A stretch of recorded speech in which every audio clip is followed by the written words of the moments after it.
Friends, easy notes for you channel में आपका स्वागत है। आज हम आपके लिए लेकर आए हैं यूजीसी नेट पेपर 1 के मॉक टेस्ट। तो ये क्वेश्चंस हैं जो पहले के क्वेश्चन पेपर में ऑलरेडी पहले पूछे जा चुके हैं। तो आपकी कितनी प्रैक्टिस हो चुकी है, क्योंकि वही रिपीटेड होते हैं क्वेश्चंस। और जो है आज आप देख भी पाएंगे कितनी प्रिपरेशन आपकी हो गई है। तो चलिए स्टार्ट करते हैं। लेकिन उससे पहले फ्रेंड्स, एक रिक्वेस्ट है आपसे, अगर आपने हमारा चैनल अभी तक सब्सक्राइब नहीं किया है तो आप प्लीज़ उसको सब्सक्राइब कर लीजिए।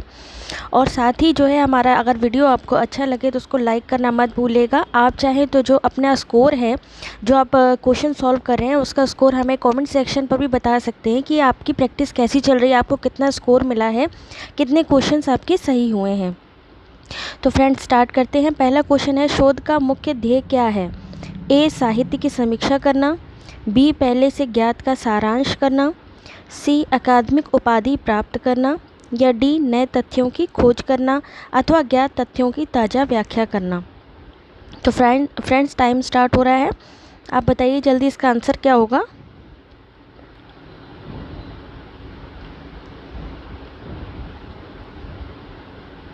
इसका सही आंसर है डी, यानी नए तथ्यों की खोज करना अथवा ज्ञात तथ्यों की ताज़ा व्याख्या करना शोध का मुख्य ध्येय है। दूसरा क्वेश्चन है, नमूना लेने में गलती निम्नलिखित में से किसके साथ घटती जाती है? ऑप्शन ए है नमूने के आकार में कमी। बी, नमूने के आकार में वृद्धि। सी, यादृच्छीकरण की प्रक्रिया। या डी, विश्लेषण की प्रक्रिया। इसका सही आंसर क्या होगा? आप कमेंट सेक्शन में अपने स्कोर ज़रूर बताइएगा।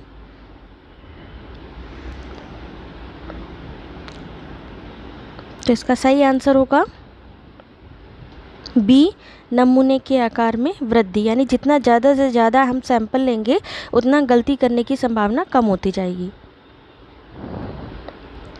नेक्स्ट क्वेश्चन है, मौलिक शोध के सिद्धांतों का निम्नलिखित में से किसमें उपयोग किया जाता है? ए, क्रियापरक शोध। बी, अनुप्रयुक्त शोध। सी, दार्शनिक शोध। या डी, ऐतिहासिक शोध। इसका सही आंसर क्या होगा?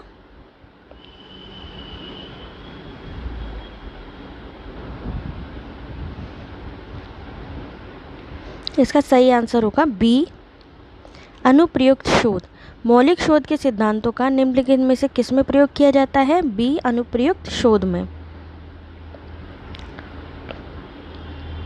अब देखिए नेक्स्ट क्वेश्चन है, संचार माध्यम का अपनी कार्य सिद्धि के लिए उपयोग करने वाले प्रयोक्ता को क्या कहते हैं? ए, निष्क्रिय श्रोता। बी, सक्रिय श्रोता। सी, सकारात्मक श्रोता। डी, नकारात्मक श्रोता। इसी तरीके के क्वेश्चंस आते हैं जब आप एग्ज़ाम देते हैं यूजीसी नेट पेपर 1 का। इसी तरीके का क्वेश्चंस आते हैं। तो अगर आप ये प्रैक्टिस कर लेंगे तो आपके लिए बहुत हेल्प हो जाएगी। जो आपके एग्ज़ाम होने वाला है उसके लिए वैसे ही डिले हो चुका है, जो जून का एग्ज़ाम है, जून 2020 का। तो इसके जितनी ज़्यादा से ज़्यादा मॉक टेस्ट करेंगे उतनी अच्छी आपकी प्रैक्टिस होगी। तो इसका सही आंसर क्या है? बी, सक्रिय श्रोता, यानी संचार माध्यम का अपनी कार्य सिद्धि के लिए उपयोग करने वाले प्रयोक्ता को क्या कहते हैं? सक्रिय श्रोता।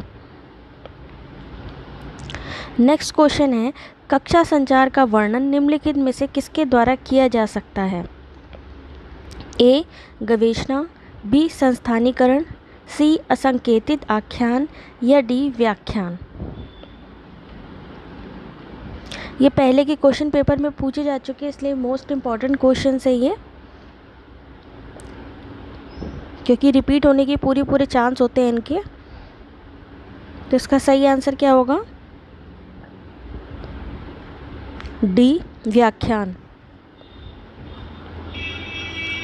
नेक्स्ट क्वेश्चन है, सैद्धांतिक कोड हमारे सामूहिक कोड क्या आकार प्रदान करते हैं? किस प्रकार का आकार प्रदान करते हैं?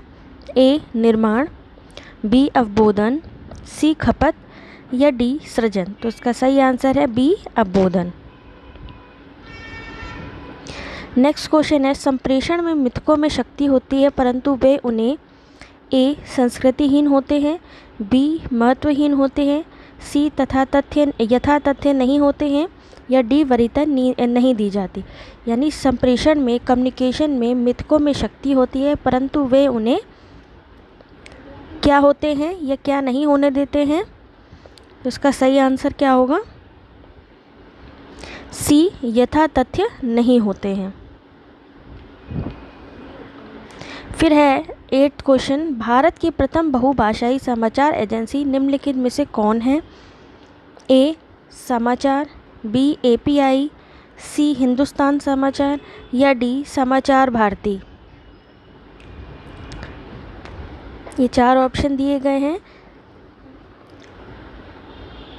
तो इसका सही आंसर क्या होगा? सी, यानी हिंदुस्तान समाचार। भारत की प्रथम बहुभाषाई समाचार एजेंसी निम्नलिखित में से कौन है? हिंदुस्तान समाचार। नेक्स्ट क्वेश्चन है, संस्थागत संचार को इनमें से किसके समतुल्य भी माना जा सकता है? ए अंतर्वैयक्तिक संचार, बी अंतर्वैयक्तिक संचार, सी समूह संचार या डी जनसंचार। इसका सही आंसर क्या होगा?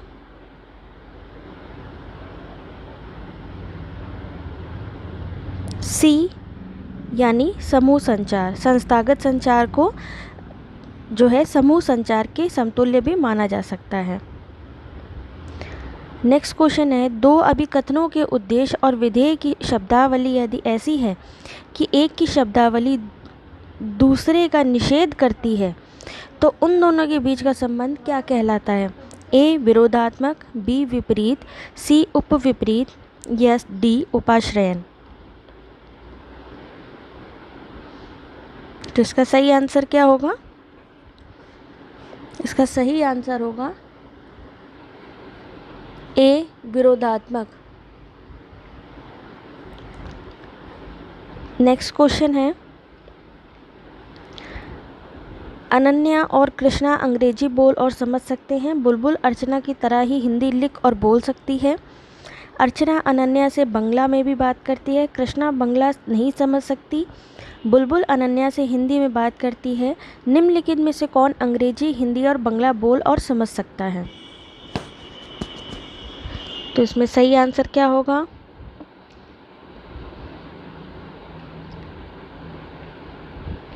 ए अर्चना, बी बुलबुल, सी अनन्या या डी कृष्णा। आप चाहें तो पॉज करके भी वीडियो पूरा देख सकते हैं और टेस्ट दे सकते हैं दोबारा। तो इसका सही आंसर होगा सी अनन्या।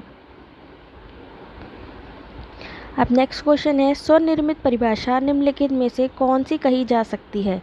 स्वनिर्मित परिभाषा निम्नलिखित में से कौन सी कही जा सकती है? ए जो हमेशा सत्य हो, जो हमेशा मिथ्या हो, सी जो कभी सत्य हो कभी मिथ्या या डी जो न सत्य हो न मिथ्या। तो इसका सही आंसर क्या होगा? फ्रेंड्स, अगर हमारा वीडियो अच्छा लग रहा हो तो प्लीज़ इसको कमेंट में ज़रूर बताइएगा कि कैसा लग रहा है हमारा वीडियो आपको। इसका सही आंसर होगा डी जो न सत्य हो और न मिथ्या, स्वनिर्मित परिभाषा। नेक्स्ट क्वेश्चन है, जब किसी तर्क का निष्कर्ष अंतिम रूप से अपनी आधारिकाओं के परिणाम स्वरूप आए तो वह तर्क निम्नलिखित में से क्या कहलाता है? जब किसी तर्क का निष्कर्ष अंतिम रूप से अपनी आधारिकाओं के परिणाम स्वरूप आए तो वह तर्क निम्नलिखित में से क्या कहलाता है? चक्रीय तर्क, बी आगमनात्मक तर्क, सी निगमनात्मक तर्क या डी सादृश्यमूलक तर्क। तो इसका सही आंसर क्या होगा? इसका सही आंसर है सी निगमनात्मक तर्क। अब नेक्स्ट क्वेश्चन है, शनि और मंगल दोनों पृथ्वी की तरह ही ग्रह हैं।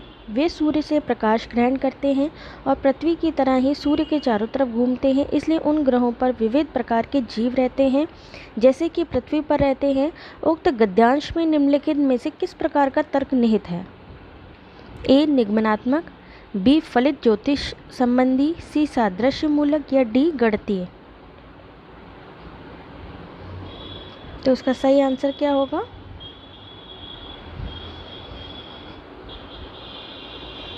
सही आंसर होगा सी सादृश्य मूलक।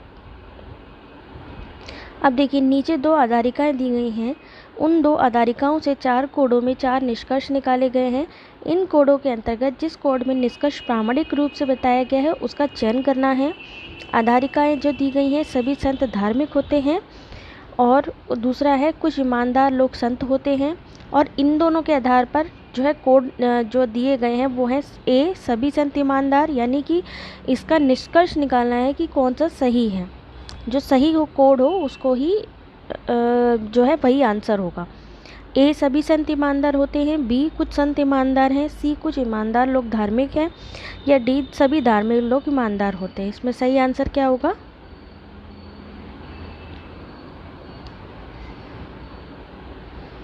तो इसका सही आंसर क्या होगा फ्रेंड्स? सी इसका सही आंसर होगा, यानी कुछ ईमानदार लोग धार्मिक हैं। यानी इन दोनों के आधार पर जो आंसर आया है वो है कुछ ईमानदार लोग धार्मिक हैं। तो फ्रेंड्स ये जो है क्वेश्चन कंप्लीट हो रहा है, आज का मॉक टेस्ट कंप्लीट हुआ है। आई होप आपको अच्छा लगा होगा। तो थैंक्स फॉर वॉचिंग।